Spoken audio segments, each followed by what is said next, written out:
एक माता है, उम्र 65 है, 20 साल से नींद नहीं आती है, नींद की गोली खाती है, उपाय बताइए। बहुत सरल बात है।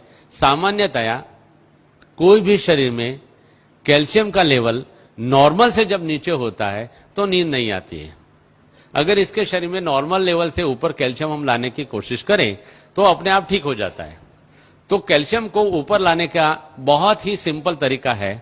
एक तो सुबह में मौसम्बी और संतरे का फल हमें खाना चाहिए, जूस नहीं। 30 साल के बाद में हमारे शरीर को एजिंग फैक्टर टच होता है और एजिंग फैक्टर में हमारे शरीर में से कैल्शियम ड्रेन आउट होना शुरू होता है, इसलिए हमारे शरीर में बुढ़ापा आता है। इसको अगर हमें रोकना है तो आहार में हमें कैल्शियम तो मिलता ही है, लेकिन क्योंकि हमारा शरीर कैल्शियम को होल्ड नहीं कर पाता है इसलिए ड्रेन आउट हो जाता है।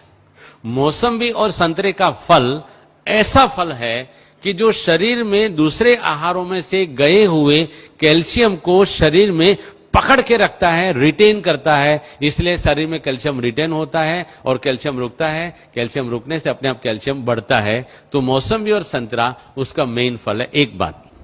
दूसरी बात, भोजन के बाद तिल और जीरा, सफेद तिल और काला तिल आता है और जीरा आता है, इसमें रिच कैल्शियम है। और भोजन के बाद हम एक एक चम्मच तिल और जीरा रोजाना अगर नियम से खाते हैं तो आपको कहां भी कैल्शियम ढूंढने जाने की जरूरत नहीं है। कच्चा कभी भी ये तेल वाली जो भी चीज है अगर भून लिया तो तेल उसका बेकार हो जाता है। ऑन द कॉन्ट्ररी, अगर कच्चा तिल आप खाओगे तो आपके हार्ट को फायदा करेगा। अगर सेका हुआ तेल खाओगे, भुना हुआ तेल खाओगे तो आपके हार्ट को वो डैमेज करता है। तो तिल और जीरा भोजन के बाद खाना है। यहां ही हमारे लगभग शांतिवन या पांडव भवन से एक भाई साहब मेरे पास आए थे, उनकी 72 ईयर्स की उम्र थी। वो मुझे मिलने आए थे और आकर के मुझे नमस्ते किया था, डॉक्टर साहब आप रियल में डॉक्टर साहब हो। मैंने बोला क्या बात है भाई साहब, उनका नाम मैं सच्ची में भूल गया हूं। उन्होंने बताया कि मुझे काफी 13-14 सालों से मेरे जोड़ों में दर्द होता था और आपका मैंने कैसेट सुना और कैसेट में आपने करी पत्ता के बारे में बहुत बताया है, तो मैंने रोज का 150 ग्राम करी पत्ता 2 महीने तक खाया। उन्होंने बताया कि ये 150 ग्राम करी पत्ता खाने से मेरे सारे जोड़ों का दर्द चला गया। यहां तक कि मेरी 70 साल की उम्र है लेकिन मेरे घिसे हुए दांत बड़े हुए हैं। 70 साल की उम्र में घिसे हुए दांत बड़े होना माना कि कैल्शियम एडमिनिस्ट्रेशन ठीक होना, माना कि मेरा जो पॉइंट है लाइव कैल्शियम खाएंगे तो शरीर में एब्जॉर्ब होता है। दूसरा एक बेसिक साइंटिफिक पॉइंट है, हम सुबह में 10 बजे से पहले और शाम को 5 बजे के बाद 20 से 25 मिनट अगर धूप में बैठते हैं तो धूप में बैठने से हमारी पैराथायरॉयड ग्लैंड एक्टिव होती है और पैराथायरॉयड ग्लैंड जो हार्मोन शरीर में पैदा करती है और छोड़ती है, उन्हीं हार्मोन से हमारे शरीर में विटामिन डी जनरेट होता है।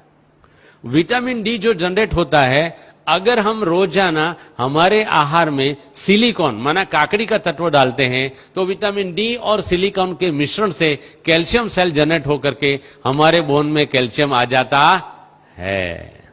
इसलिए सुबह धूप में और शाम को 20 मिनट धूप में बैठना चाहिए। इसके सिवाय ड्रम स्टिक, सरगवा की सिंग जो बोलते हैं, उसमें भी काफी मात्रा में कैल्शियम है। फूल गोभी के पत्तों में काफी मात्रा में कैल्शियम है। हर एक पत्तों में कैल्शियम बहुत मात्रा में है। इनको जैसे जैसे मैंने ढंग से समझाया उस तरीके से खा सकते हैं। यहां भी अगर कैल्शियम का प्रॉब्लम है तो काफी मात्रा में हमारे पास करी पत्ता पैदा होता है। करी पत्ता की चटनी बना के आटे में गौंद के अगर उसकी रोटी बना के सबको अगर दी जाए तो कैल्शियम का प्रॉब्लम अपने आप सॉल्व हो जाता है। फूल गोभी के पत्ते, सिंग पत्ता नहीं, सिंग पत्ता कड़वा होता है। कड़वा कोई भी चीज शरीर में आर्थराइटिस क्रिएट करता है, इसलिए सिंग पत्ता नहीं खाना है, करी पत्ता खाना है। फूल गोभी का पत्ता अच्छी तरह से धो करके, यार हमारे यहां ही फूल गोभी के कुछ पौधे लगाए जाए और उसको